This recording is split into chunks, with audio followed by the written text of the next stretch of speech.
When was the last time you felt in control of your business finances? Expenses tracked, invoices sent, taxes ready.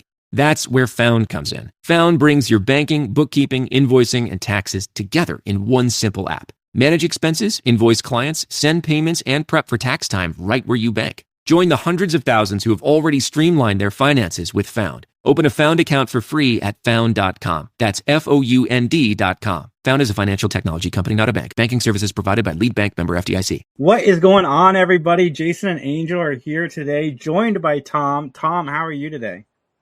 Doing good. Thanks for having me. Appreciate it. Before we get into the Kickstarter and everything, what made you want to be a comic book creator? I don't know. To be honest, I don't know. It was to be honest, it was sort of it is a weird question because there's a lot of people that always have like this, I always wanted to be a comic guy. I wanted to do this. I wanted to do that. I never really had that. Everything for me, for comics that I've done as far as making comics, it's all sort of been sort of like falling into it. Back in the day, I used to draw a lot. I used to be an art guy, so I'm a writer now, but when I was a kid, I used to draw all the time.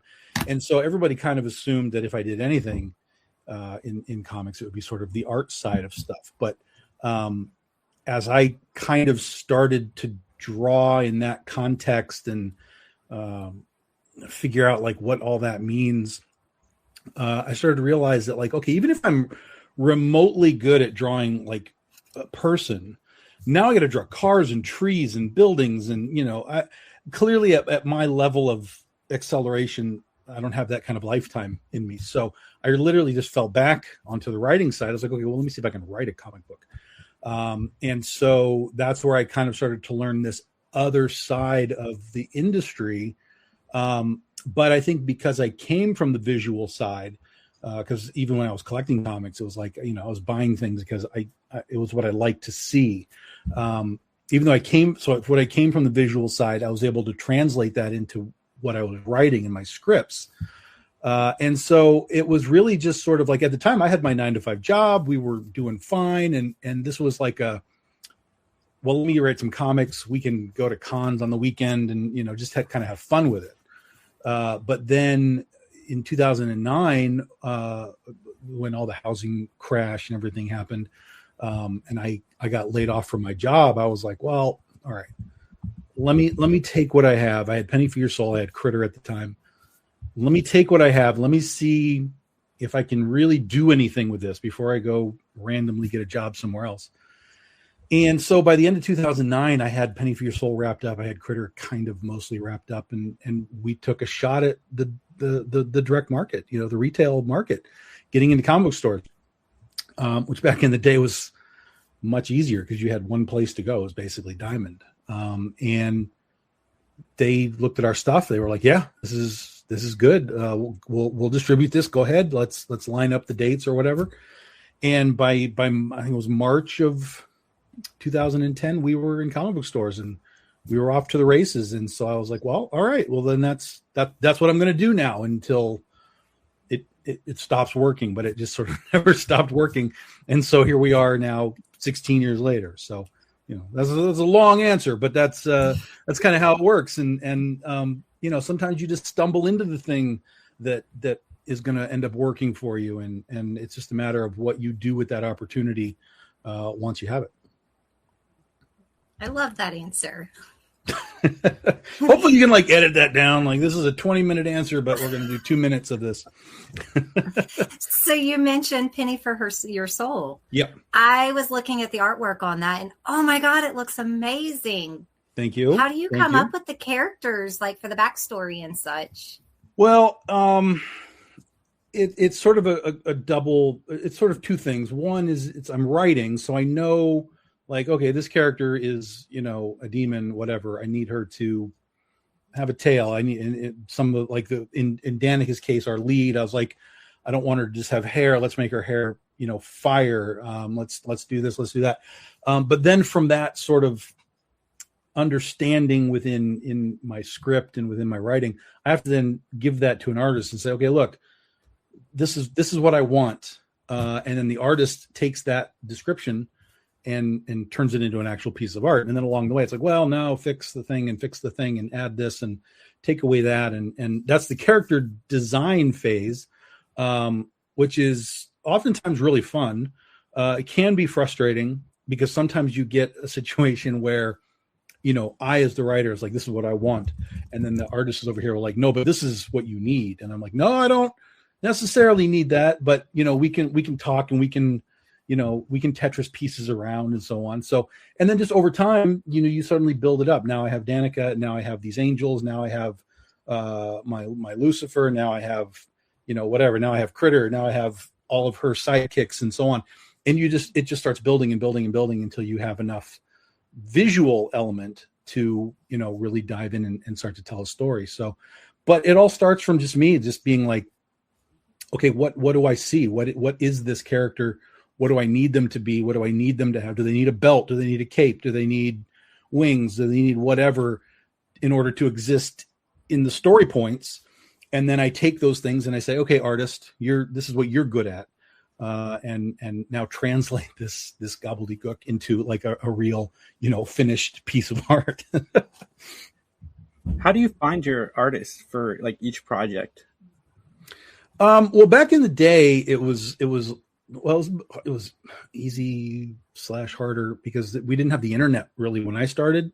I mean, it existed, but we didn't really have like social media. We didn't have Facebook. We didn't have anything what we have right now, but we did have websites where people were, posting their art and stuff. So I used the site that was called Digital Webbing. I don't think it exists anymore. But basically it was a website of, what would they call them back in the day? Sort of like Reddit is now, where you have people post stuff and then they just sort of talk about it forever. I know there was a message boards, that sort of thing is basically what digital webbing was. And so people would go in and post their stuff and like get critiques and like, oh, here's my thing and here's my design and here's my page. Artists would post their art, to get jobs. But the cool part is that it actually did have a classifieds section where you could go in and say, I need an artist, I need a colorist, I need an inker, whatever you needed. And so that's where I got my first batch of guys out of. But then from there, then it's just then it becomes like the 6 degrees of Kevin Bacon sort of thing. It's like, okay, I'm working with JB. He comes out of a studio. So I need another artist. So I just go talk to the studio again. Hey, do you guys have anybody else to do this and do this and do this? And then, as you're doing it again, it's as you're doing it for a period of time, people start to recognize like, oh, like Tom's like done this for a minute. And so I would start to get artists pitching themselves to me, whether at Comic Cons or, whatever. Hey, I'm an artist. Here's my stuff. Tell me if you need me, whatever. And so that again, it's sort of like the characters as it just starts to grow. You start to make those connections of this guy, and then this guy recommends this guy, and this artist says, well, I work with this colorist, so let's bring that colorist in. And, it just becomes this big web of people that you can start to sort of tap on the shoulder whenever you need art, whenever you need colors, whenever you need a cover. And now we've got 16 years of my own digital webbing now. But it's still growing. I mean, even on this last book that we did this Legend of Oz anthology that we're doing this year right now, that's on Kickstarter right now, there's like 4 brand new people from artists to colorists through the whole thing. So even though, because part of it is that,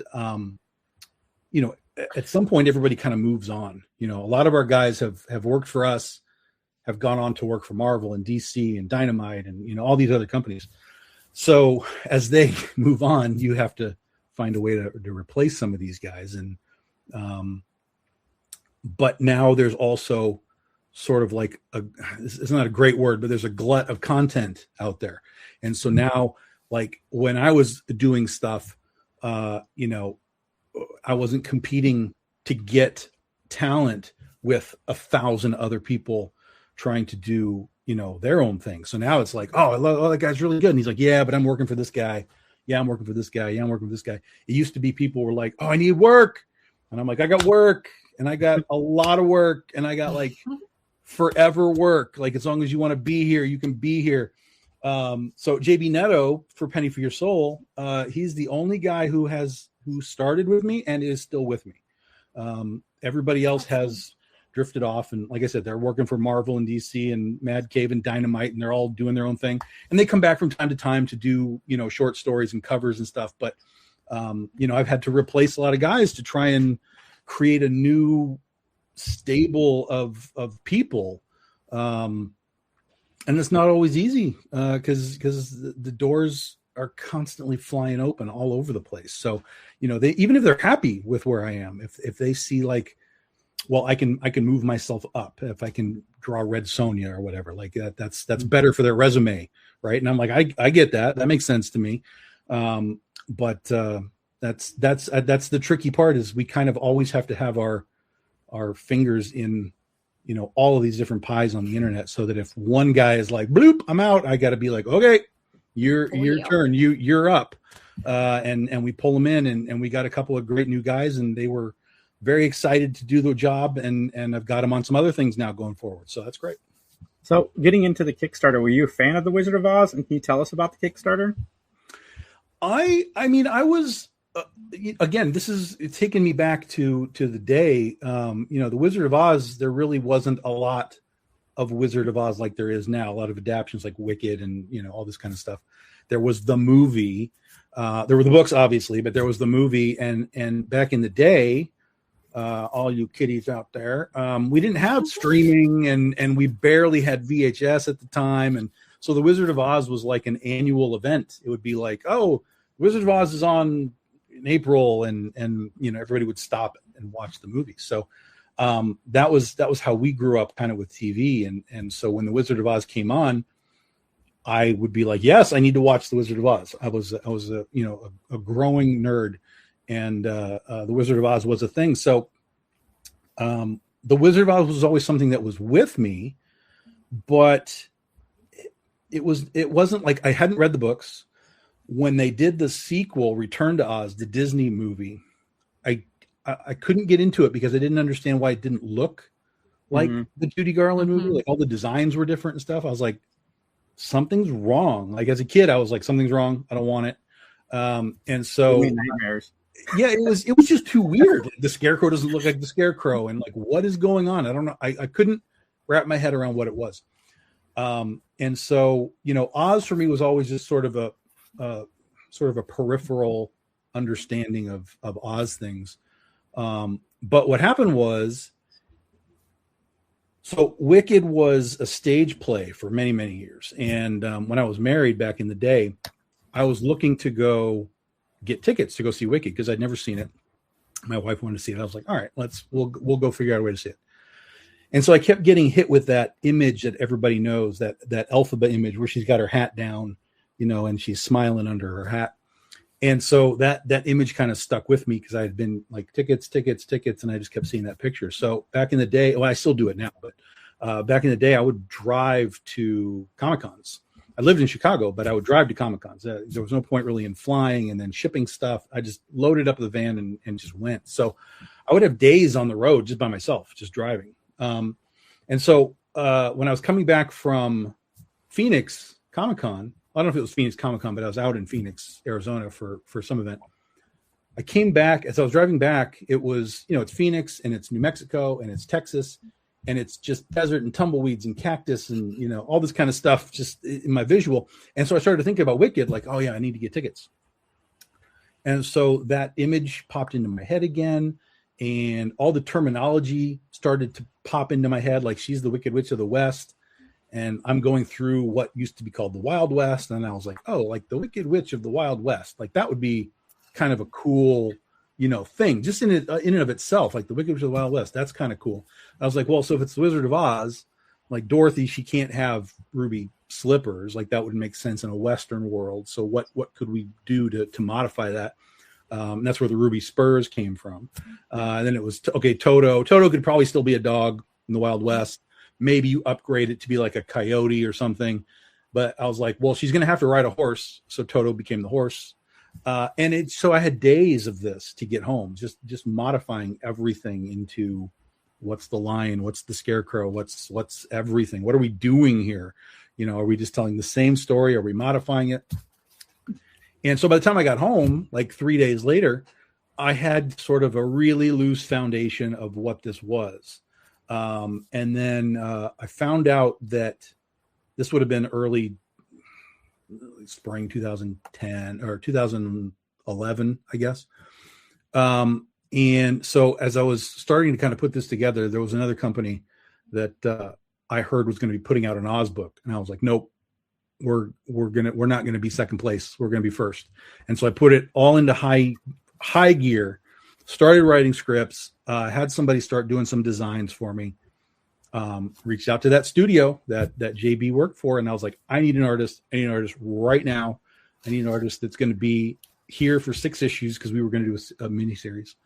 And it's Western, and this is what it is. And so they threw me a few artists at me, and I was like, it was immediate. It was like, that's it right there. That's what I want. Allison Borges. Like, that's what I want. Is he going to do this job? And they're like, yeah, he's going to do this job. So we dove right in. So it was like the spring of 2010 or 2011. And we launched the book in November 2011. I put it into gear, and we raced through it, and we got it out on time. We got it out before the other company. So I was like, we're first. Yes. And, by the time we were on issue 3, I knew we had something. It was selling really well. The reviews were really good. People were asking about it. We had Nia Rufino was doing our B covers. And this was her. She had been doing a lot of colors. She did her first ever cover for us for Penny for Your Soul. And I was like, look, do you want to do like a series of covers? Like, we'll let you do one for all 6 of these covers. And she was like, yeah. So his covers blew up. And I knew we were after the races. And so at that point I was like, okay, I knew that this was ending at 6, but I needed to reset the ending so that we had a door to keep telling the stories. And that's kind of where it all came from. And then the following year, we launched volume 2. The other company was going to launch after we finished volume 1, but we launched volume 2 before they could get theirs out again. So we're first again. You're not first, you're last. That's right. And so we got the series going, and it was great. It's been fantastic. So that's sort of the general origin of where it all came from, and it's kind of become our gateway drug. Like, if you come to the Comic-Con and you see our booths, like, we have big banners behind us. So one of them is always Legend of Oz. We have our big Dorothy Gale banner that Nia did for us, and so people will come by and they'll see like the other banners, but 9 times out of 10 they'll look at that first and they'll be like, oh, like what is that? Because they understand Oz, even though they don't know what our Oz is. And so it's a real easy, like, oh yeah, well, this is our Western Oz, Ruby Bullets, Ruby Spurs, Toto's the horse, here's the book, have a peek. And that's been our super easy like entrance into Big Dog Ink stuff. And then if it turns out that that's not something that they are reviving on, then we've got superheroes with Critter, and we do horror with Ursa Minor and Scheherazade fantasy and kaiju epic and just all kinds of other things, and we can kind of direct them through and be like, well, there's something here that you'll like, and generally speaking, we can find something that they vibe on. Have a little bit of it all. Oh yeah, oh absolutely. And that's just because that's just me. I mean, I came up kind of like just uber nerd. I mean, my family had no idea what to do with me, because I was Star Wars, and I was Battlestar Galactica, and I was Godzilla, and I was Jaws, and I was just everywhere. I was everywhere but sports, like everywhere but sports. Sports didn't come until I was in high school, and then I started to play football and realized that it was really fun to run into people and knock them down. I was like, oh, that's somebody should have told me this a lot earlier. But yeah, I was the nerd guy that then fell into the sports guy, and now I'm sort of all encompassing all of this stuff. But I mean, you can just see all the crazy stuff behind me. But yeah, that's it. It's just sort of like, and it's a plus and a minus, because you can, when you're the boss, you can kind of wake up in the morning and just feel like, okay, what do I want to write today? And if I don't want to write Westerns, well, I can write superheroes. Well, I can write horror. Well, I can, whatever I feel like writing. But at the same time, there's also just the idea of like, no, that one's got to get done today. That's the today job.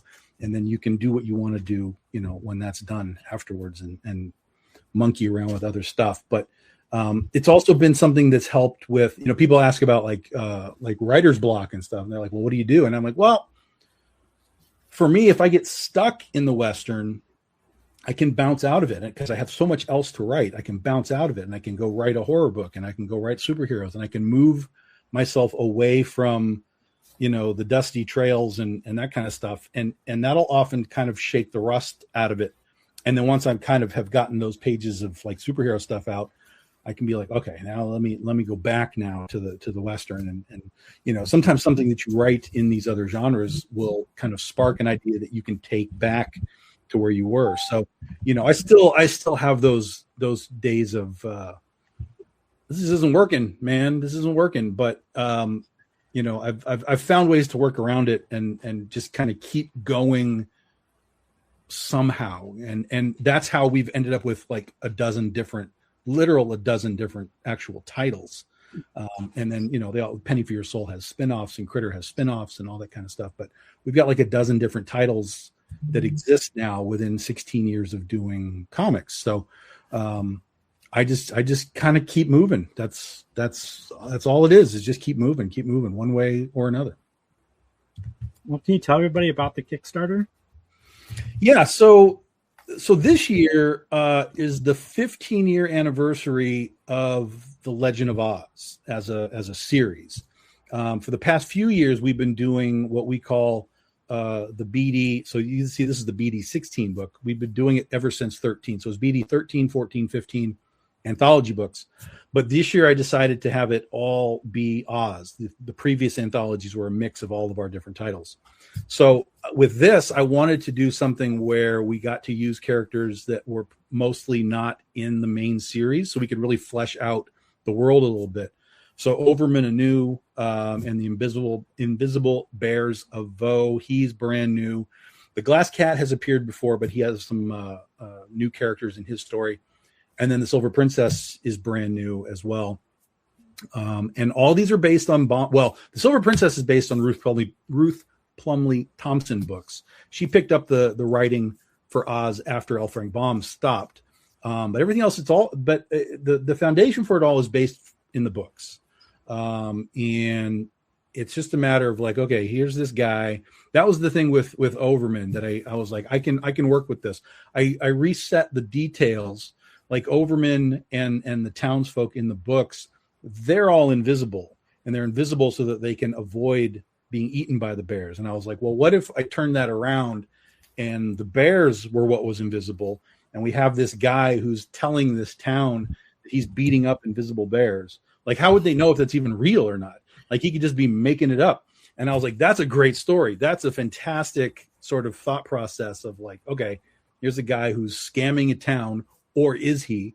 And so that was one of the great covers that we have. I was thinking to myself, like, okay, if this guy's beating up invisible bears and skinning them and mounting their heads on the wall, like, you wouldn't see anything. It would just be like the plaque, and like nothing is on the plaque. So we did a cover like that where he's got all these plaques in the background, and there's no heads on them. It's just the plaque. Like, it's like, hey, I got all these bears. Like, okay, but did you?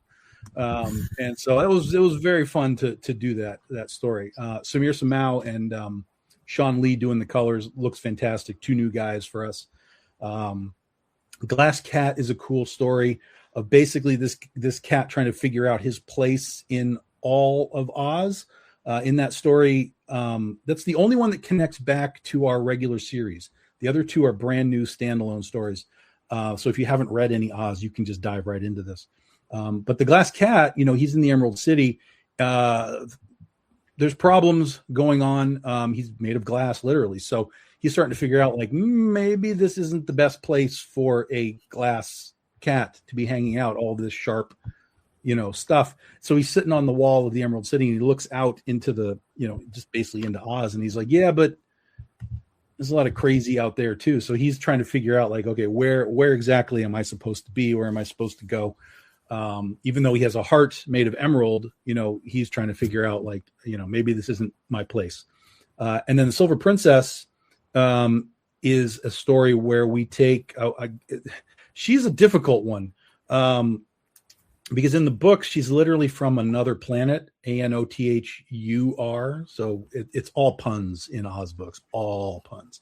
Ruth Plumley Thompson is a master of the puns. So I wanted to take this idea of like, okay, here's a character that actually came from another planet, theoretically.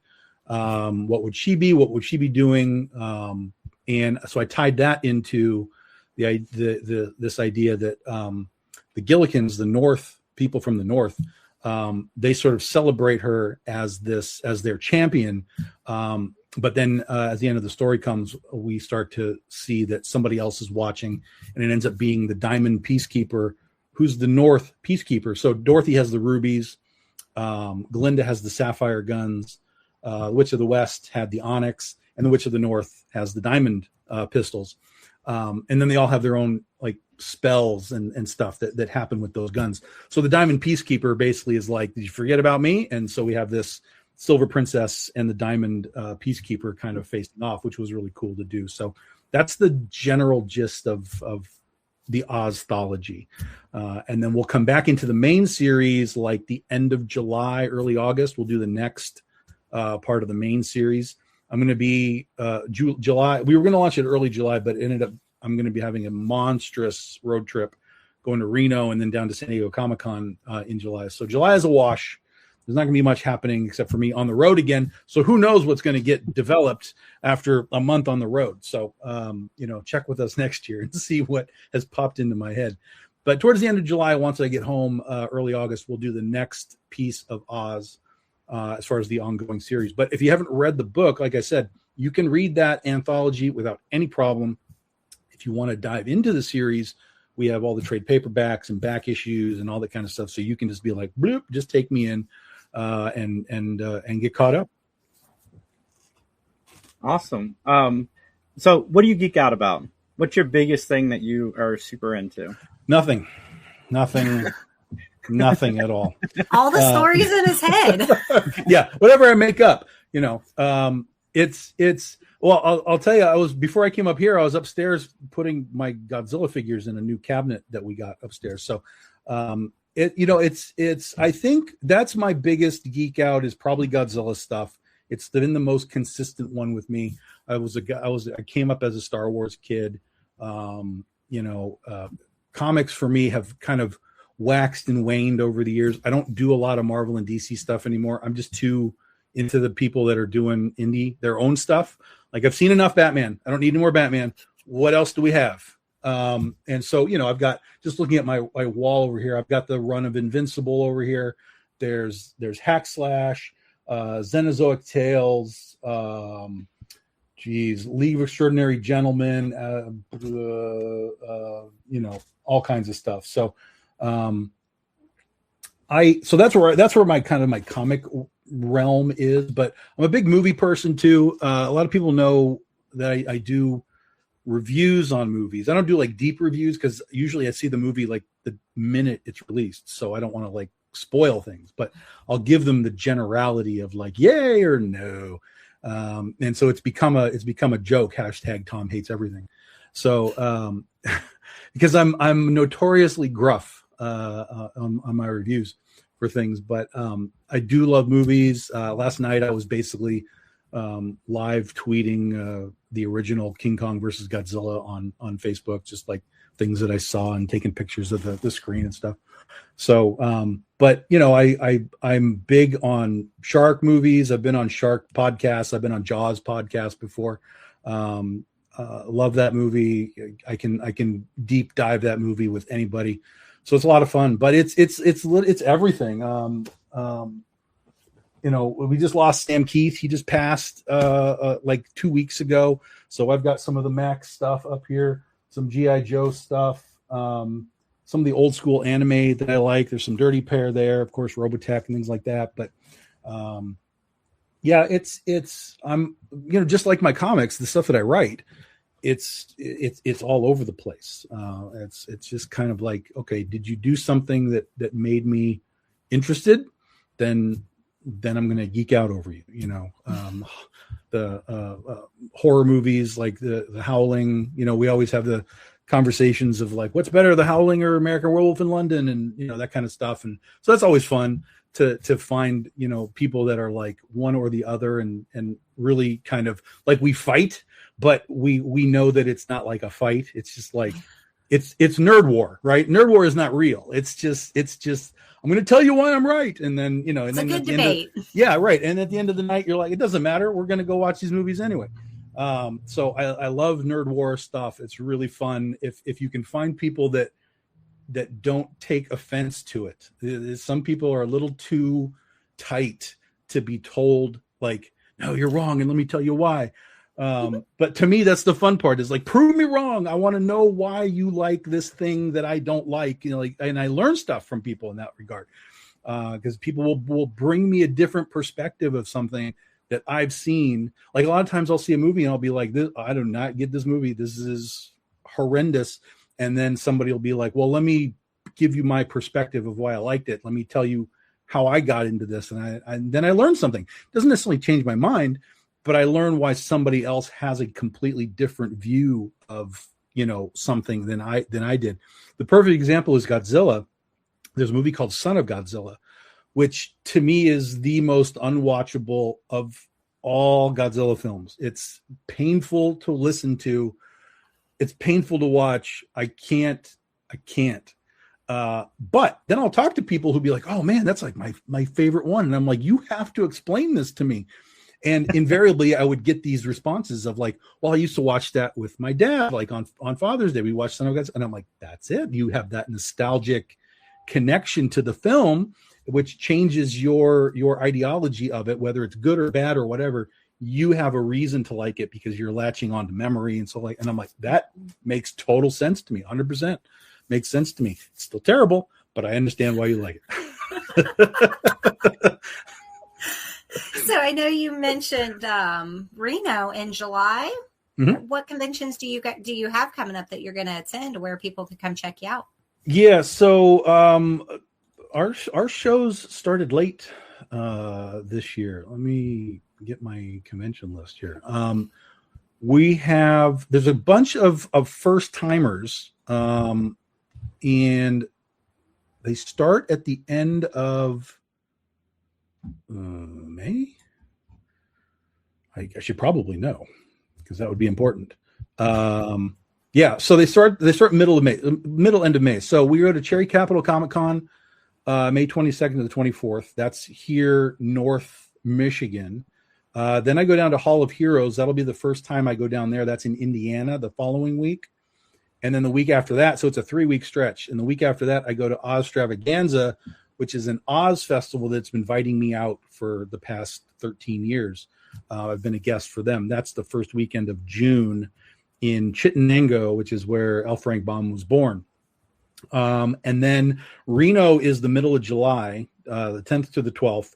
I'm super excited to go because I'm a big Reno 911 TV show fan. So I'm gonna nerd out over some Reno 911 shooting locations. And then the con is super fun. And ironically enough, I start to see who they're posting is coming, and there's like Godzilla suit actors are going to be at this show. So I'm like, this was meant to be. This is ridiculous. Right up your alley. Yeah. And then like 10 days later, I'll be in San Diego Comic-Con. I will be at the Antarctic Press booth. Antarctic Press has been reprinting the Critter series for me. This is Critter. For those that don't know, that is Critter. That is our superhero character. They've been reprinting the Critter series for the past couple of years. And so they were like, yeah, do you want to come down and like be at the booth? I'm like, yeah, let's go. So I'll be at the Antarctic Press booth, hanging out with them for San Diego Comic-Con. And that gets us through the summer. And then we'll be back for Oz on Kickstarter. And then there's a couple of just up in the air ones towards the fall that we'll see. But we always round it out with Akron Comic-Con the first weekend of November. They always have us out. So I'm usually down there with CB Zane, and we have a good time at Akron. Akron's a nice, small, like what they used to call like a ballroom show. But it's really, really comic centric. They usually have a bunch of comic guests. There's publishers like myself there, small publishers that are there too. So it's a fun, wrap up the year event down at Akron. Awesome, Tom. Where can everybody find you online? So bigdoginc.com is our website. You can get all your books there.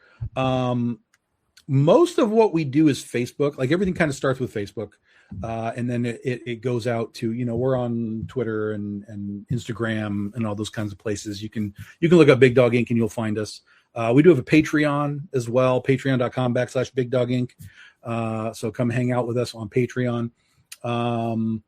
Yeah. And then, I do podcasts all the time. I'm jumping on and off. In fact, we're going to be done here and in about half an hour on somebody else's podcast. So, I'm on with JD Calderon and Rosario. And last year we were doing a show. I was doing a show, with Allison Lear called the Oz Couple, where we would come on and talk Oz and just pop culture in general. We took kind of a break, over the holidays because everything kind of, everybody was bouncing around for the holidays. So, I think we're going to be starting the Oz Couple back up again as well. So, if you want to follow me on social, Facebook is sort of like start there. And then you can filter out the rest of the way. And Tom's fun on podcasts, guys. I used to watch Carissa Grant's podcast. And Yeah, guys, go check out the Kickstarter. It will be in the description down below. Like, comment, share, subscribe, and we'll chat with you soon.